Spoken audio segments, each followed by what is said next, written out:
Hello everyone, this is CounterYolo bringing you another video talking about Star Trek Online. Today's going to be a quicker video.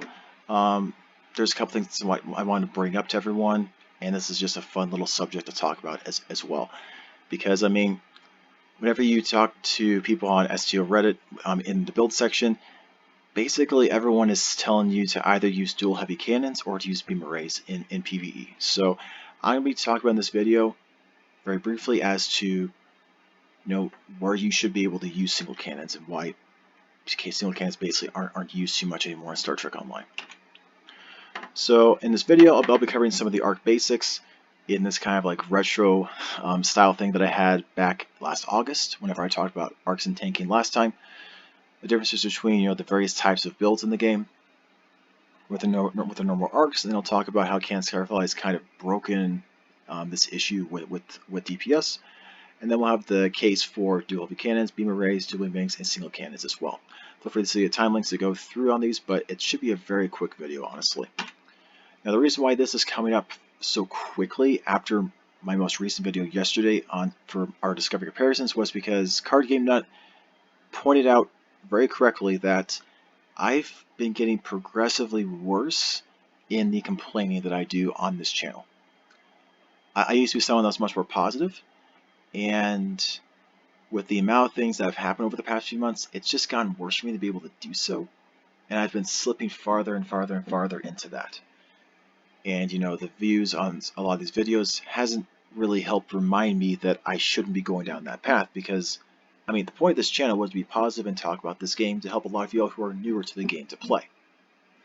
That's really the point of what this channel is about. The hope was also to eventually expand things outside of Star Trek Online. We'll see if that happens. But basically, I mean, the channel is called CounterYolo, right? So I shouldn't be YOLOing. I should be focusing on what I'm good at, giving you some basic information, my opinions at the end sometimes, and then letting you all decide what you want to do with it afterwards. So yeah, if you have any thoughts, just let me know below. Yeah, the point of this channel is just to have a healthy and positive conversation about this game, and I definitely have not been doing that lately on this channel, and for that I'm sorry. So for weapon arc basics, as I mentioned last August, the arc is basically the angle where the weapon can fire. This ranges from 45 degrees with dual cannons and dual heavy cannons all the way out to 360 degrees, or basically as long as they're in range, they'll be able to be hit by them. So turrets and omnidirectional beam arrays have a 360 degree arc. The smaller the arc, the higher the DPS is going to be for its potential. According to the STO wiki, here's the base damage output for your basic weapon types. So turrets have a base damage output of 120 damage per second, beam arrays is 160, single cannons is 192, dual beam banks 208, and dual heavy cannons 230. Those numbers could be wrong, but I mean this at least gives a general ballpark as showing you that hey, turrets do a lot less damage than some of these other weapons in the game. However, if enemies are outside of that arc, then it's 0 damage per second instead of 230. Just kind of the way it is inside the game. So basically, like, the goal is to make sure that you have the highest damage per second with whatever arc that you're going to be using. If you really can't pilot at all, then obviously just having a full ship with turrets is going to be better than having something else and them always being outside of your arcs to fire and hit them, honestly. And here's just a little basic slide showing you just a couple of those basic things along with their arcs. We've recently gotten the white arc dual beam bank with the Discovery reputation. The thing about 135 degrees, what makes that special is that is the arc where a lot of your science abilities are actually able to be fired at. And the front 135 degrees is where things like Tychon's Rift, Gravity Well, those types of things are able to fire out at. So it's really cool that we're starting to get weapons in that arc for things to be better. I initially thought, whenever we got the white arc dual banks, that should have been like the white arc torpedoes. Then again, as I was thinking about more, I was like, well, we do have 180 degree weapons still inside the game, and with kinetic weapons, we really didn't before the white arc torpedoes. So I'm willing to give those a pass because of that. Now for energy builds themselves, here's the three, probably one of the more offensive types of builds inside the game. Dual heavy cannons or dual cannons, they both do about the same damage. There's nuances between those two different types on SEO builds. Generally, people use dual heavy cannons because most of the sets that people use, the sets have dual heavy cannons in them instead of just plain dual cannons, so that's just what people use, frankly. Dual heavy cannons in the front and rear will have turrets in the back for these type of builds. The requirement simply is just that as long as you have at least a Lieutenant Commander tactical seat, as well as the ability to use dual heavy cannons, that these will be effective. In PvE, you'll want to use Cannon Scatter Volley, sometimes Cannon Rapid Fire as well, on like a seat below it, to be able to really destroy single targets really quickly. And in PvP, you'll definitely use Cannon Rapid Fire instead. Cannon Scatter Volley is garbage in PvP, so you want to use Cannon Rapid Fire instead. Dual Beam Banks is kind of a similar mentality. Your front is Dual Beam Banks, and your rear will be your omnidirectional beams inside the game. You'll want a 5-3 weapon layout to have Dual Beam Banks be super effective.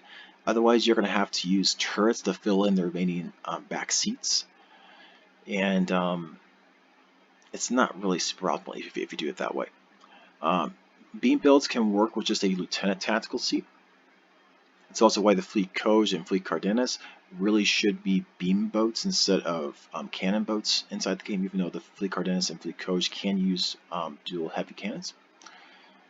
Because those don't have the Lieutenant tactical, they should be using beams.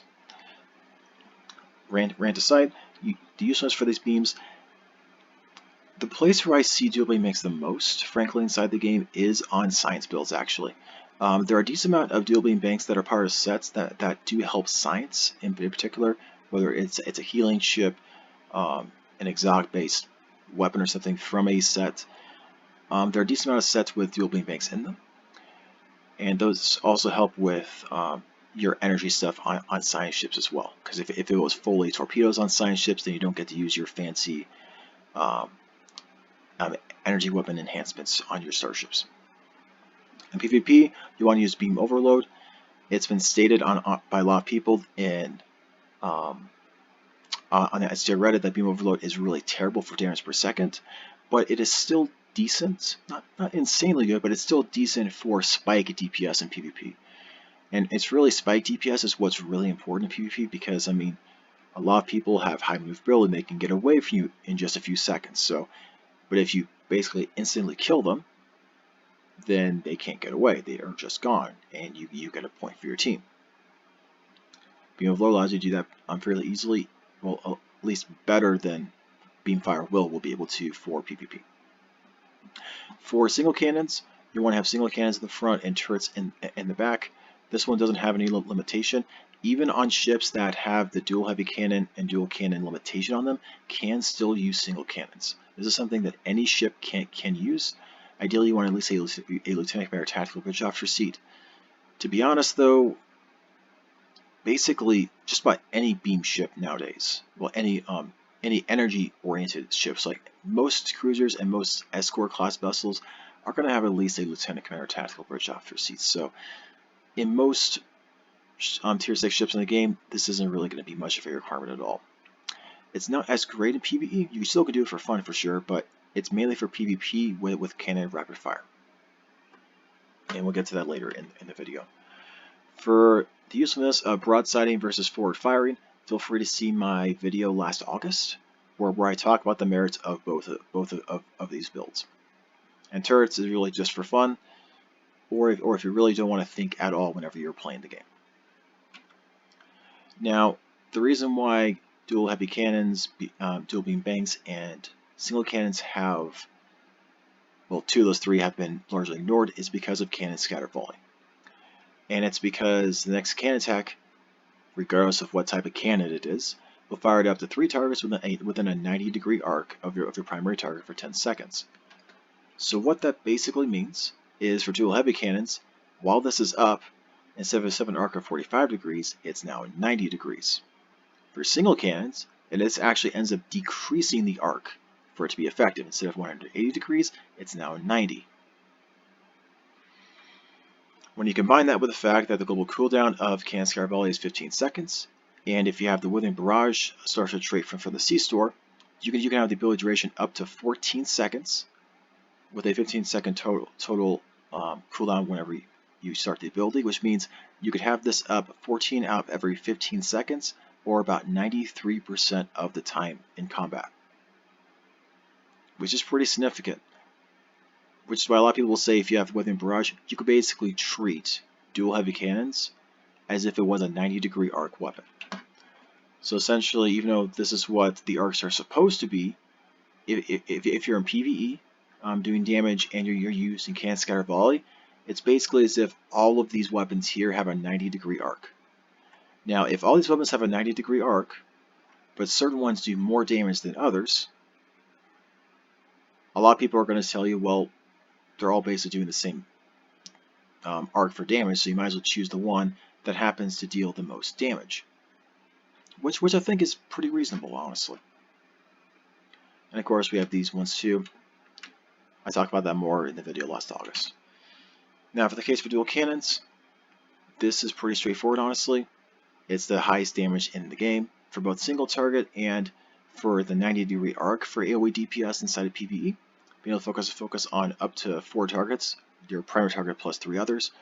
And because most enemy NPCs in the game have very little defense to avoid attacks, you don't have that penalty issue with hitting multiple enemies at the same time. In PvP, you want to go with cannon rapid fire, and this is most ideal for raiders in the game. As well as also, you can also do it on very maneuverable escorts, but raiders are most ideal, so you can do the maximum damage against someone's rear arc to burst them out really quickly. For beam arrays, they are the most straightforward and easy playstyles to do inside the game, with both the sets available to them in almost every energy variant inside the game. Phaser, Disruptor, all those things. Now, because of how easy it is, it's also why, with things that also help tanking a lot, most tanks will use beam arrays. You can use dual cannons, but it's just much more difficult to do it properly. However, based upon the stuff in the S2 wiki, your damage is cut by about 30% versus the potential for dual cannons. But it's much more easy to execute, and your angles overall total to much more than what the 90 degrees would ever be for dual cannons. For single cannons, your situations is, well, if you want to just do it for fun in PvE, it's only a 17% damage cut versus dual heavy cannons, but you can also use these on any starship as well. So if you wanted to, for instance, do a cannon build on the Discovery D7, for instance, you could use single cannons and still be able to do a lot of your typical cannon builds on it. It's just they would deal around this ballpark, at least to start off with, in terms of a damage cut. Plus, you also have a lot less sets that you can use as well, because there's less single cannon sets. However, the big thing for single cannons really is PvP. Cannon Sky Volley is less useful there. Everyone has high defense, high maneuverability.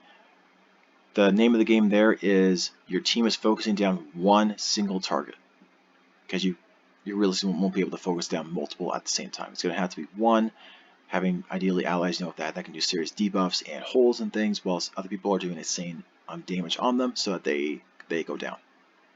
Even me I was at a very poor state for tanking, but it was still manageable in PvP.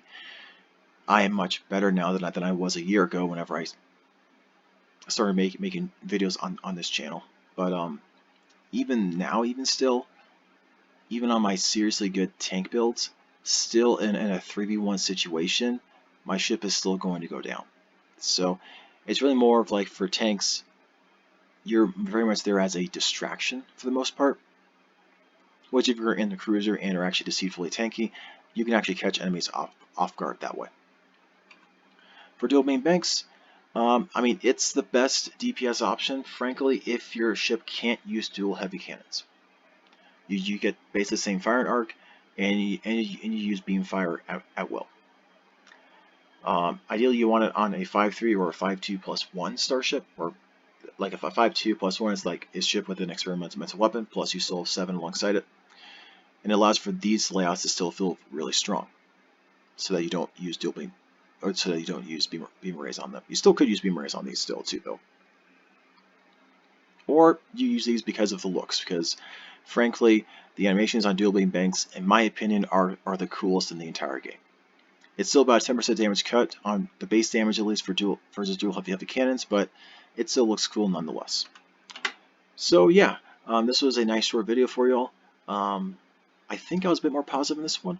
Just let me know in the comments. This is going to be a little bit better. Yeah, feel free to like and subscribe if that is so desirable for you. According to the YouTube algorithm stuff, honestly, nowadays, subscribing doesn't really, what's a good term for it? Subscribing doesn't necessarily, make sure that, my videos get more views. Really, it's just that the higher the subscriber count, it's just the more likely that people are to take your channel more seriously. That's really just what it comes down to, frankly. So yeah, thank you all for watching, and I think I'll probably put out a couple more videos this week.